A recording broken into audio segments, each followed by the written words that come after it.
Welcome to Screen Talk, IndieWire's weekly podcast, bringing you up to speed on the latest goings-on in Hollywood. I'm Ann Thompson. We're live at the Tribeca Festival in New York with Ronan Lattanzio. I'm Ryan, and I'm here in New York. Hello, Tribeca. Ryan. Hi. It's good to see you in person. To see you too. You just got here yesterday from LA. Right now, the Tribeca Festival is underway with premieres of many new films and series, including two from our guest, Ronan Farrow, who has been digging deep into many disturbing, fascinating stories as a journalist, including most recently an expose on Sam Altman, the OpenAI CEO in New Yorker. And other profiles include his 2017 expose of Harvey Weinstein, the Pulitzer Prize winning story, and other stories investigating sexual abuse, including Leslie Moonves. I think you cost him his job, as I recall, and Jeffrey Epstein and the Britney Spears let's see if I can do this, conservatorship You debate. got it. And you're bringing, of course, two new documentary crime series. They're called Not a Very Good Murderer and The Palladino Files. And both shows are produced for HBO in collaboration with great documentary filmmakers, Fenton Bailey and Randy Barbato, who I know well. Did I say it right? Barbado? But I always say Barbado, Barbato. Welcome, Ronan, please, to the podcast. Thank you for having me, and thank you, everyone, for coming. And if you're intrigued after this conversation, you can get tickets on the Tribeca website and join me and Randy and Fenton at 5:30 for previews of these two series. So tell us about how you got into documentaries in the first place. I mean, your background is video, so it sort of makes sense. Talk about it. Yeah, I think that's exactly the link. I started as a cable news anchor and network. I was like the B team filling in for Matt Lauer over the holidays. It was me and Tamron Hall on the Today Show. And look, I have a lot of love for that world, but what we are all in media experiencing now in terms of broken business models, a fractured landscape of consumption habits, that was already so apparent at the moment in history when I was anchoring a cable show. And when you're in midday cable, you really feel that. It's a little like fiddling on the deck of the Titanic. And I was so proud of my colleagues on that team, partly because we started using our time on air to do really consequential investigative stories. I'd go out on the weekends and I'd do stories on overprescription at VA hospitals or nuclear leak issues, often the Hanford site in Washington State. I'd go all around the country and I'd try to find little stories that I thought could matter at a time when I figured no one's going to be watching anyway. It's just like my mom watching. So I might as well do this. And I would put those on the Today Show or Nightly News. And working with the NBC News investigative unit, which, by the way, is still a repository of many great career journalists who are there at a tough time in network news, I really was drawn towards that and love the ephemeral headline reading in some ways and admire those who do it well, but did feel that against the backdrop of this changing landscape, the thing that I could do most with most impact was this sort of longer form storytelling. I still have a foot in each. Some of these projects they live in print, they live as podcasts, they have a talk dimension to them, but they also pull out wider to study a character, hopefully teach us something about the world we live in.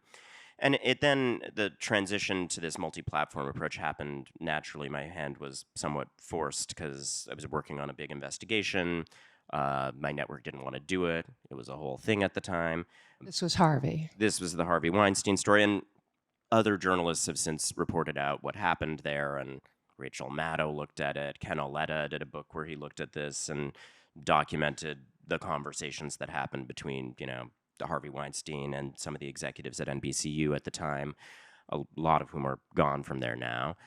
And the long and short of it was I had to sort of hurtle headfirst into print on that story.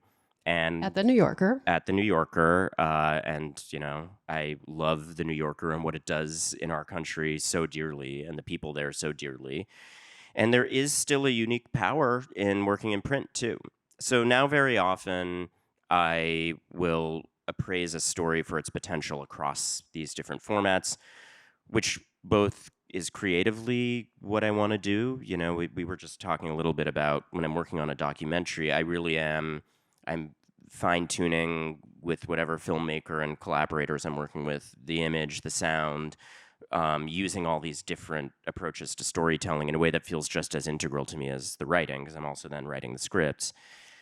And being a language stylist too is something that I guess I was doing both from early on, because I started out writing like Wall Street Journal op-eds and I'd be traveling around doing humanitarian stuff, you know, in my teens. I had this Doogie Howser history of starting things young. So I had that print piece of it in my backdrop too, and I had written books early on. I'm very, very fortunate at a time when there's a lot of headwinds in what we all do to be able to work across these different formats and hopefully use that cross-format approach as a bulwark against the threats to each of these types of journalism. Well, I'd love to know about one of the series that you're bringing to Tribeca. What's unique about your work is that often you are a character in these stories as well, and that appears to be true of the Palladino Files. Can you tell us about that project? Yeah, for both of these, I think a lot of us probably go through this dilemma. I certainly started out in this business from a standpoint of feeling, maybe even more acutely than most journalists, like, good Lord, the last thing I want is for the story to be about me. You know, I had grown up in a prominent family. That was all associated with negativity and scandal for me. Um, I had a real chip on my shoulder about the work standing on its own. And not just a chip on my shoulder, but more charitably to me, we all have, I think, a meaningful and right value of keeping the focus on the sources and on the story. Because of the headwinds our industry faces, I have increasingly found in the way people respond to me opening up a little more about the process that there's value in that, to show people, hey, this monolithic thing, journalism, the free press that's enshrined in our Constitution, that's so important for informing people and empowering them. Here's how it works, and here's evidence of someone who's, you know, an imperfect human trying their best, but hopefully doing so in true good faith and fairness, and showing that much leg. I just have found audiences really do connect with it. And I think there's a bit of a public service in showing that much. So it's vulnerable and it's revealing, but both of these two projects, it's not every project. There's somewhere I look at it and creatively it's clear the right thing is for me to step back. We were talking about a collaboration I did with these wonderful filmmakers, Rachel Grady and Heidi Ewing, where I was the interviewer on with a lot of our sources, and we had shot a lot of stuff with me, and I just felt with the way the shape of those stories was coming together that actually removing myself from it was right. On the other hand, these two series, both of which involve a complicated arc where I kind of get pulled in on a personal level, and both of which involve a really volatile source-reporter relationship.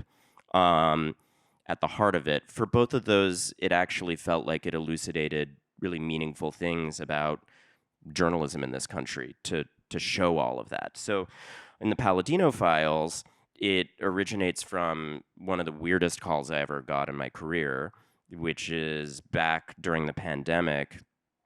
I got a call from someone saying, "You don't know me, but I'm Jack Palladino's lawyer." Now, Jack Palladino was this famous, legendary private investigator to the stars, and he represented, you know, R. Kelly, and he worked on the Michael Jackson case. And going way back, he had represented the Black Panthers. He had worked on the Patty Hearst case. Jane Mayer in the New Yorker called him the president's dick, because he, during the one of the Clinton campaigns, he was responsible for, you know, digging up dirt on the women who had these stories about Bill Clinton.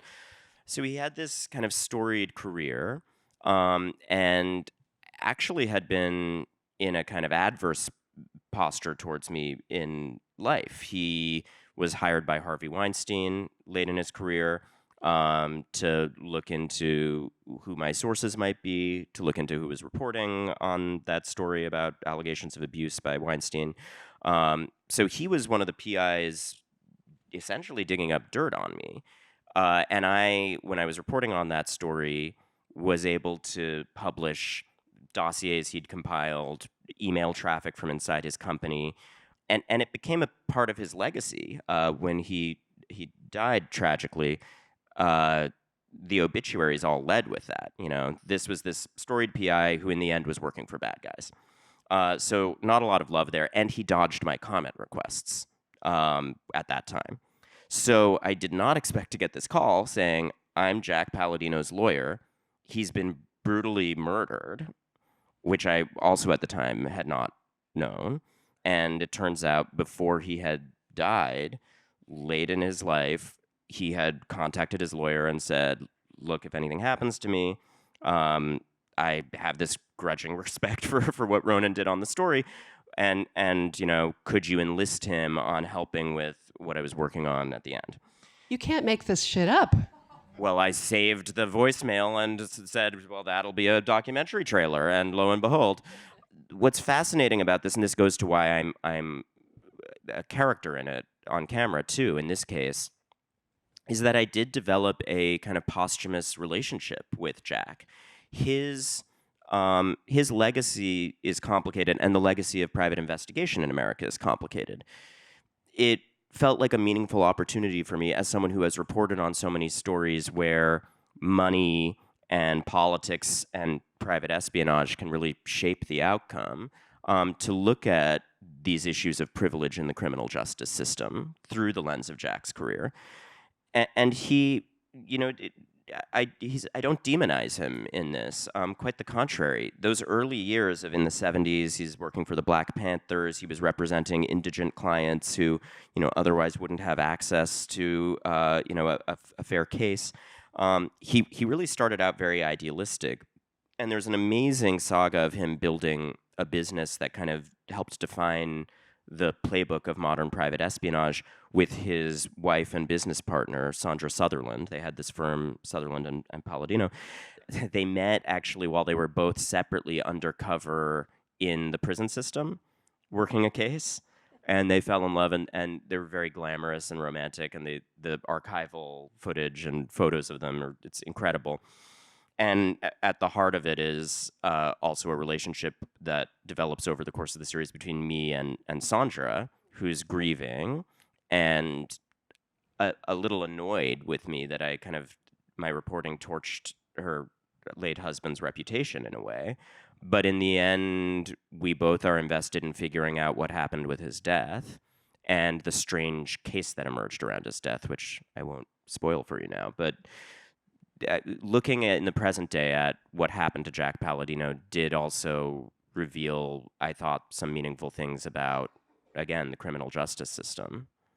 These are amazing stories, and you must have a lot of choice in terms of what you'd like to do. How do you pick? How do you decide? Well, how do you choose what you're going to spend all this time on?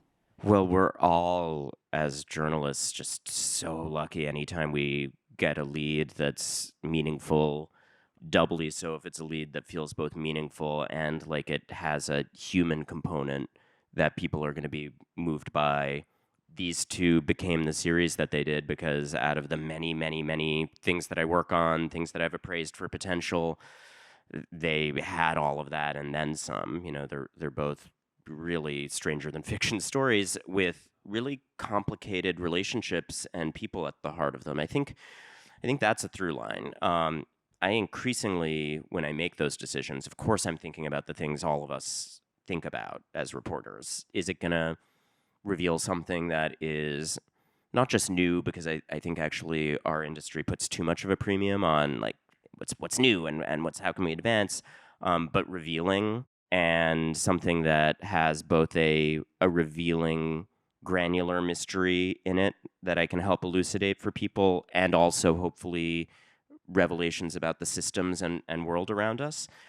In addition to all of that, I think I'm increasingly, the older I get, thinking about what are the stories with that human complexity. even when I'm reporting on someone accused of terrible crimes, I'm not.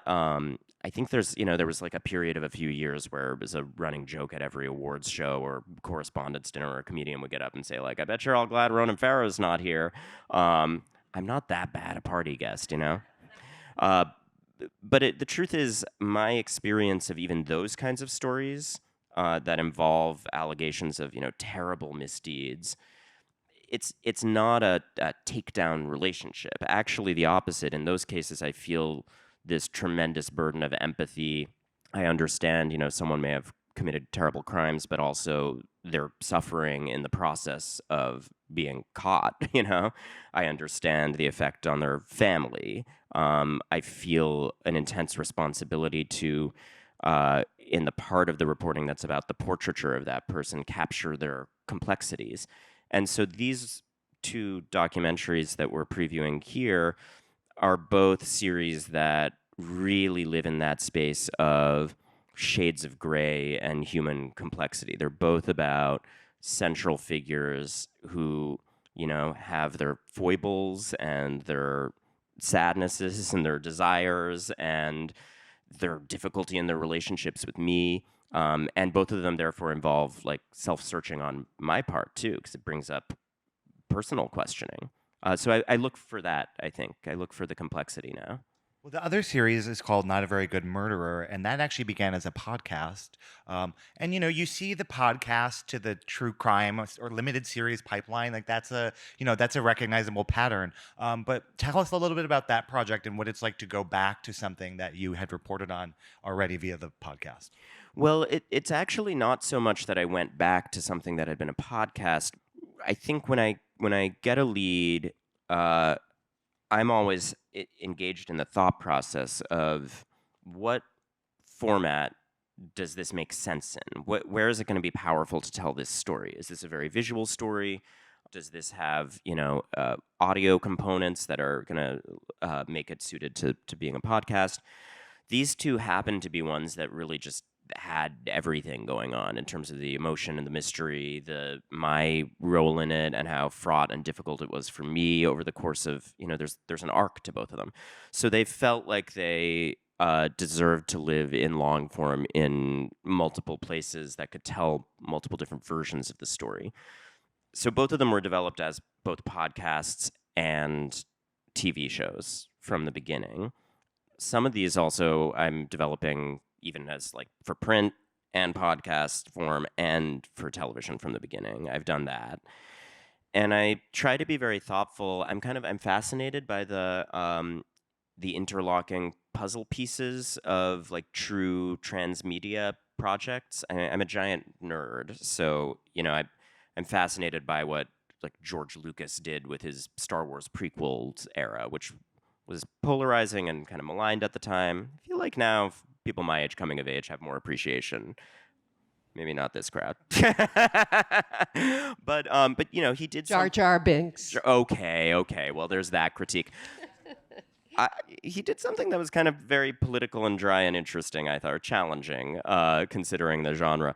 But more to the point, he did this thing of, part of this story is going to live in an animated series, and part of it is going to live in a novel, and part of it is going to live in a film, and maybe at his own peril, because film critics were like, what? Where is the character development? Where's the rest of this story? But actually, if you consume all of that, it is like a story where meaningfully different parts of it live in different places. So I had an experience, for instance, on one project I did where you would experience my interaction with a set of sources in a book where the narrative spine was more my reporting. And then in a documentary series, which I also did with Randy and Fenton, who you mentioned, you would meet all of those characters, and it would be not my story, but theirs. Each episode was one of their life stories, so that you would experience their background and then lead up to the moment where I knock on their door or I interact with them. And then in a podcast form where you can go deeper on their stories. And I really thought about how each of those would be a different experience that contained different parts of the reporting. And there were actually, the reason I made the Star Wars comparison is there were actually people who came up with the term is a machete viewing order, which is a thing that came out of like nerd fandom, where if you have things that live across different formats, maybe you want to like not just watch one and then the other, you want to intersplice them. So there was some people tweeting, you know, like, okay, you can read this chapter of the book, and then you can watch this episode of the documentary series, and then you can, you know, listen to this episode of the podcast, which I thought was fascinating. And it's quite a hat trick to pull off all of those interlocking things that have to stand on their own, but then interrelate. But I find it rewarding to leverage these different formats in different ways. So if we go back to the long form magazine reporting that you do, but also just in general, there seem to be a dwindling number of places where your level of muckraking scrutiny is welcome. And I wondered how they just seem to be dwindling in number. Yes, and I think all of this, all this thinking about how and where do you tell these stories, how do you leverage every different medium and every different audience, and really strive to connect with people in ways that require thinking outside of the box, it flows from the backdrop you're referring to. We are in an era of media consolidation under a regime of oligarchs, you know. Fewer and fewer platforms are independent. Within a broader landscape of media consolidation and brokenness of business models and political headwinds that demonize the free press, within that, the kind of investigative work we're talking about is particularly unwelcome by people in power, expensive, and unwieldy. I'm in a very rare position of privilege where I can leverage what profile I have and an audience that I've built that, you know, I hope will keep coming back for these kinds of stories and understand what I'm earnestly trying to do to try to make it sustainable. But it's never easy. It's always a fight. You know, each of these stories we're talking about, I shot for years. I think both of these documentaries are, you know, 5-year projects. You know, you mentioned the last New Yorker investigation I did. That was more than a year of reporting. And it's travel, and it's extensive research, and it's a team of editors at the New Yorker. And in that case, I reported it out with a colleague, Andrew Morantz at the New Yorker. So it's 2 reporters. It would be fascinating, actually, to tabulate the budget, but that is an expensive, time-consuming body of reporting. And I am always thinking about how to make that work and how to talk about these dilemmas to the public, to people like you, because I think we all need to support, you know, forget my example of it, where I am able to have a higher profile than most in it, but all of the versions of that need to be happening around the country. You know, so many counties in America are now just news deserts, and the research is fascinating. Just hard numbers showing that when either the last significant newspaper in a county shuts down or one of the last 2 or 3, you see these knock-on effects of actually per capita taxes go up. Because there's more government spending, because there's more government waste, because there's less accountability journalism. There's a real correlation, not speculative. Environmental pollution goes up on average because, you know, there's plants that are operating without the scrutiny that it turns out if you have a local newspaper of significance reporting on you know, industrial facilities and power plants, you have companies that are more on guard and more respectful of regulations. The list goes on and on and on. There's more corruption when these local outlets shut down. So it's predictable, it's documented. This is like academic research that you can all pull up. And I just am really grateful anytime I'm sitting in front of a room of people who care and want to talk about journalism for that reason, because I do think we all really suffer when it goes away, and we all need to think about how we can support it. And when we see journalism we like, rally behind it. Yeah, Thank you, sincerely. yeah. Obviously, we are journalists, so we're very curious about this too. You've spoken about the headwinds and the broken business models and so forth when it comes to journalism. But what really is the climate? What is the situation that journalism is dealing with? Is it AI? Is it the attention economy? Is there a way to save it? Can we turn it around? So I've done a lot of thinking about this and looked at it as a comparative problem, right? Because we're not the only place in the world that needs journalism and access to high quality information to inform a functioning voting public. The reality is, sustaining journalism as a for profit widget is really tough and not necessarily the only right way to think about it. It's all of the factors that you talk about as the headwinds. It's, the classic historically recurrent playbook of, the crooked press, the press is your enemy, they're out to get you, don't trust them. It's the consolidation environment that I talked about, where more and more the platforms are being gobbled up by individuals who want to, for their personal reasons, control the town square. Very often we see as a result of that a real thumb on the scale in terms of the editorial content that reaches the public. It's the thing that I talked about of simply having a product that takes a lot of time and resources, the deeper that it is, and often the more significant it is, and not really having a clear path to making that big business. So you had a moment in time where, 24-hour cable news came around, and then advertising kind of worked to sustain that, and people were making money in and off of television.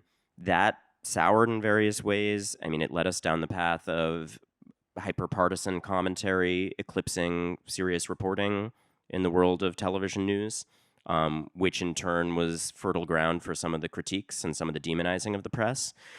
And that now is, a mirage of the past to some extent. There's varying degrees of success in TV news now, but the reality is that the consumption landscape is just so fractured.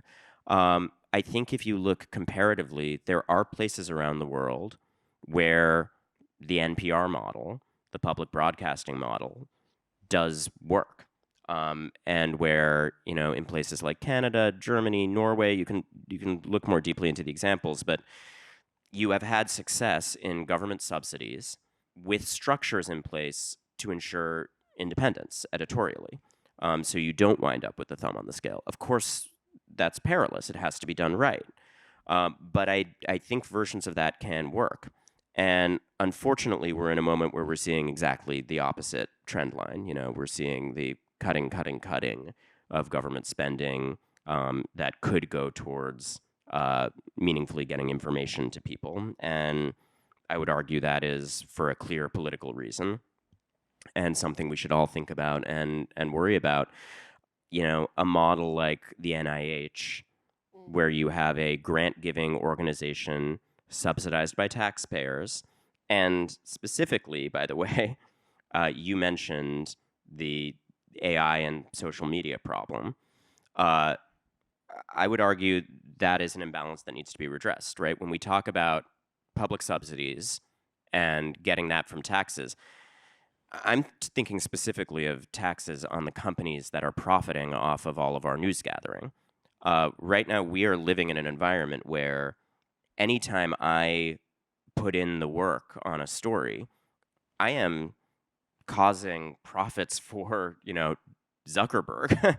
um, I'm causing profits for Elon. Because the platforms that are needed, that we can't avoid to disseminate this information, are the ones that are just scraping and harvesting this information, a phenomenon that's now turbocharged with the AI companies. So we have this fundamentally broken model where the richest, most powerful companies in the world are just getting free labor from a deeply imperiled industry that we all need. And there is not enough of a meaningful discussion about redressing that. So I do think that there needs to be ultimately some kind of structural reform where resources are going from the platforms that people are now using to consume this and that are profiting off of this work into, grants for local journalists. We would That's my need a answer. different government for that. Indeed. And that brings up the thumb on the scale question, and that brings up 60 Minutes, which you knew we were going to discuss today because it's just the thing that everybody's talking about. I mean, there's censorship now, it looks like. And what do you make of the 60 Minute situation? Is there a scenario that you believe is going on behind the scenes? Well, I mean, you ask this with sort of a hushed tone, like it's a scandalizing question. I think it's all very out in the open now. I think Scott Pelley is an adult and a veteran of the industry, and having been in situations myself where network executives are saying, look the other way in the face of this evidence of editorial interference, and don't trust these journalists. Because in my case, thankfully, it wasn't just me; it was other whistleblowers. There was a working level producer who said, "Yes, absolutely, the story I was working on was shut down." I've been in versions of these circumstances, and I think my big lesson out of that is just like trust what the journalists are saying, if they appear to be journalists of integrity, and I think that's the case here. These also aren't like outlandish claims that are being made by the journalists at 60 Minutes. It's sort of apparent in what's happening in the coverage that is and isn't making it to the public and so forth. I think it just points to the wider set of problems. This is inevitably, no matter what promises we receive, what happens when we have a slackening of antitrust enforcement, a lack of attentiveness to the concerns that first led to regulatory oversight of broadcast news. In a world where we simply allow whatever hyper wealthy individual to gobble up the media landscape without meaningful oversight and inspection of what's happening to editorial content, you will see interference. It's just that's structurally how it works. And I think even the patrons of journalism that have emerged from this late stage capitalist landscape, where everything is owned by a modern American oligarch, even the ones who are maybe sincere in expressing good intentions early on, when the rubber meets the road and either there's a business exigency or an editorial exigency that affects their interests. Look at Jeff Bezos and what's happened at the Washington Post, where someone came in and said, I am going to be a steward of this imperiled, historically important instrument of getting information to the public that has caused so many important reforms that have helped America. I am going to, be with them all the way, behind them all the way. And then we saw both editorial interference. You can look at what Ruth Marcus wrote about this when she left the Post, where he basically said our entire editorial section is just going to be pro-business. And then he gutted the thing. It's hundreds of jobs. And that's someone who didn't need to do that business-wise. So you see how easy it is once these are just owned by individuals and subject to their whims. And it's complex because we all have to live in that landscape. And that's how resource allocation looks in America right now. So as I think about how do I make my work sustainable, I'm also looking at, I've got to work with these platforms. I've got to find the individuals that hopefully imperil the work least and believe in it most. I'm playing in the same system. I'm not above it. I don't have I'm privileged in some ways, right, with the profile and the attention and the audience I bring, but I'm still living within this set of rules that's emerged in this moment. And I just think that all of us, no matter how connected or not we are to this industry, really make a point of caring, because the end result is all the things I just talked about that affect all of our communities around America.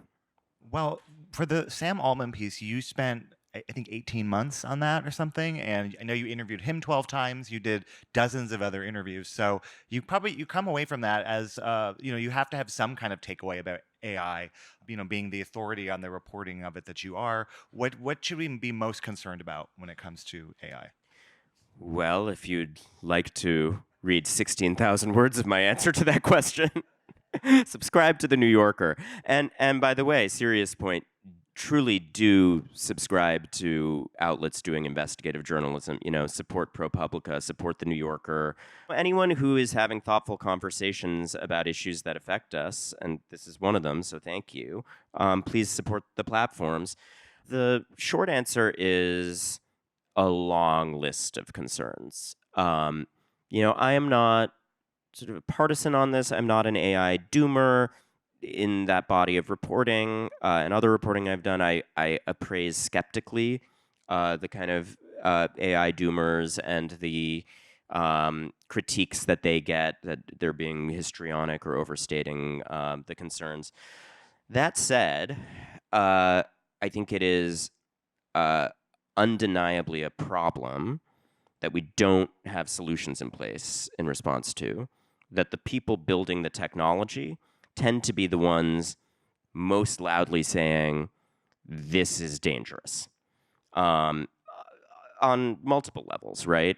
We're seeing the way in which it's empowering autonomous weaponry in war zones. We're seeing studies that show how fast these models can be used to create new and potentially deadly chemical warfare agents. The people creating the technology, including Sam Altman at times, are very often the ones saying, or at least were the ones saying up until recent rounds of press, that it's going to have a really significant impact on the jobs market. Basically, every economist agrees that at this point. We're already seeing it happen in different industries. For our industry, the problems are immense. Both the phenomenon of these hyper-valued companies essentially, stealing the content, right? That's incredibly labor-intensive, and then reconstituting it and feeding it back out to people in a way that doesn't route either credit or resources back. Moreover, it's doing that and lacing it very often with disinformation. Anyone who's used an LLM knows the prevalence of hallucinations. Very few consumers are savvy enough to actually clock those, ask again, push back. This is not just a bug, but actually something that the companies have failed to resolve. And some of the researchers I talked to, the actual AI programmers, put forward the case that it's encouraged or viewed as a feature to some extent and in a way, right? That there is an understanding that sycophancy, these AI models, if we talk about the language models specifically, for instance, agreeing with everything you say, mirroring everything you say back to you, even if it's factually incorrect, that is something that increases length of tune and keeps you in your back and forth with the models. And the models are all competing for consumer adoption and retention. And so these ruthless business incentives create a situation where the actual design of the technology is not primarily geared towards the factual nature of the information you're getting out of it. So for us as people concerned with getting good quality information to the public, it's a real problem. I think there's a statistic that like 50% of AI searches come up with inaccurate information, which is really frightening. And if we all use Google, which I still do, I don't use ChatGPT. Do you use ChatGPT? I don't use ChatGPT specifically. I will say one of the reasons my views on this are not monolithic is I do understand that the utility is real, even if overstated and even if not reflected in these hypervaluations we're seeing in the market. Companies are not getting the bang for their buck that is promised. I think that's, a big part of the discourse around it right now. However, the utility in medical research is real. The utility in certain, diagnostic tools, also on the medical side, real. The utility for certain life-saving systems like advanced weather warning, real. And in terms of research, as a research tool, there, I would say it's You complicated. know how to use it, and Yeah, you I know how think to get to the sources. if you know how to use it and if you understand that the complexity is in the fact that it will require more work and more oversight, and more directing the search to lead you to underlying sources, which does not happen automatically. But Which is why our business is under such duress, because Google doesn't send you to the links anymore. That's yes. over. So I am always looking, as someone who is deeply engaged in research all the time, I'm always assessing which of these models has actual utility, what does the hallucination rate feel like? It used to be a question of these LLMs versus Google, but Google has essentially sacrificed its old school search technology and has become another, LLM-laced What do you use? solution. I think the models trade positions, and I'm often in conversations with the researchers who work on the models about what they think is the most efficacious for research. Obviously, it's not a newsflash that OpenAI has been struggling in the face of advances out of Anthropic. I think in the present moment, I'm sure they'll trade positions again. In the present moment, I feel that when I try these models, that Claude, has a little more rigor, efficacy for the kinds of things that I would be researching. The progress curve is not what it was promised to be. It's not like these models have gotten better and better in a way that feels palpable from a consumer experience standpoint. Gemini, I think, was a model that used to be much more buttoned up and now feels a little more loosey-goosey to me. These are just my anecdotal impressions. And look, they all hallucinate like crazy. And the whole set of underlying philosophical questions about, we're assured that this is not consciousness, but what is it? Well, Anthropic people say it's its own thing, and let's dodge the question. Certainly, you see, both when you look at the information that's displayed to consumers in terms of the thought process, and when you look at the studies that are being put out where they go deeper and they look at the code and what it reveals about the thought process, you see some pretty startling things. I mean, these are not just straightforward research machines that are dependable. They're mistrustful. They're suspicious. A head of a major AI company talked to me about LLMs being in pain as they work, which I thought was fascinating. And I'm sure some of the researchers would dispute the characterization, but I understand what this person was getting at, because when you look at the thought process, very often you see in the traffic, even of what's displayed to consumers, I don't believe what this user is telling me. I think they're out to get me. I think, and there's studies that back this up. Claude in particular, lest you think I'm lionizing any of the Anthropic stuff, is like deeply suspicious and mistrustful, and will know when it's being tested in some of this academic research that they're doing on it. And, the concern is, therefore, skew the results, so you can't even trust the studies that are being done. So we also, further point to the question about all the concerns, we don't fully know what we're dealing with in terms of the risk profile. Well, yeah, I mean, at a moment where all these data centers are ramping up, there's a city in California, Monterey Park, actually voted to not have those built there. Is there truth to the idea that one of these models is more sustainable than the other? Like, I feel like people always kind of say that about Claude. More do you mean environmentally? Do you mean... I don't have on hand, and therefore won't speculate about the quantified environmental footprint, relatively speaking, across the companies. What I have learned in looking at the environmental toll is that it is real and it is understated by AI executives. And, I also think people in this industry are drinking their own Kool-Aid. I have talked to senior AI executives, some of whom are, I like, and they're not bad people, who with a straight face sit there and tell me like, oh no, we've solved the environmental problem. The data centers, now we have this new, the latest cooling technology that's non-evaporative, and it's all fine and it's all solved. And you look at the rate at which the latest technology is being adopted, first of all, and also the flaws even in the new technology, and the use of the backup generators, and the water, all of it. The environmental costs are immense, and it's just another area where we don't have a meaningful policy and regulatory conversation about it. And now Trump wants to get into it. It's getting crazy.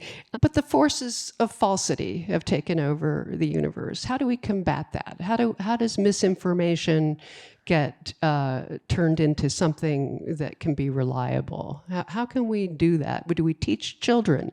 Do we change the education system? Well, I think it's got to be a constellation of those approaches. We all need to exercise this new form of media literacy, right? To understand that there's just deep fakes everywhere. We need to recognize that because of the challenges to the business model that we've just talked about, you are every day imbibing a landscape of often partisan media served to you by algorithms that are often designed by oligarchs with their own forms of self-interest, a landscape in which the sensational is profitable and what's true is often less so. I've done a lot of reporting over the course of my career on online extremism, both like back in the day when I was reporting on ISIS recruitment, and now more recently, I did a series of stories for The New Yorker after January 6th, where I tracked down some of the people that were on the run after that and had participated in that attack.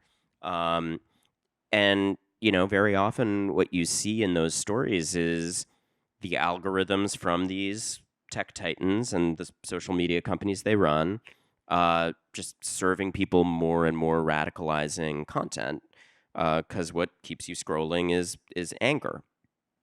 And this is both a misinformation problem, right? Because the misinformation is often the sensationalist stuff that does better.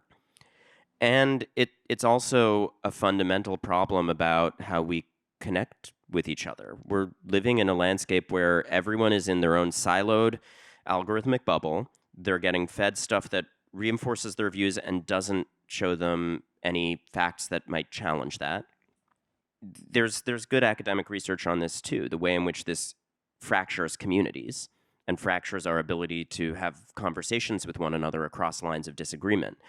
When we're not working from a shared body of facts, of course we're at loggerheads all the time and angry all the time. And I just think it's important to remember that there are companies, the most valuable companies in America, that are doing this to us without oversight.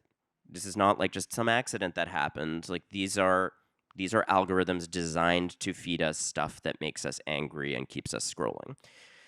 So that's a system we're all living in, and I think part of the solution is recognizing that, finding spaces where you can connect with people. Often I think that has to be in person, right? Like to go out into your community and connect with people who are in different walks of life, who might have different views.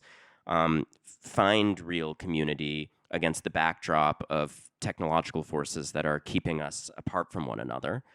I go back to the simple advice of like find the places that are doing the reporting and support them and subscribe to them directly.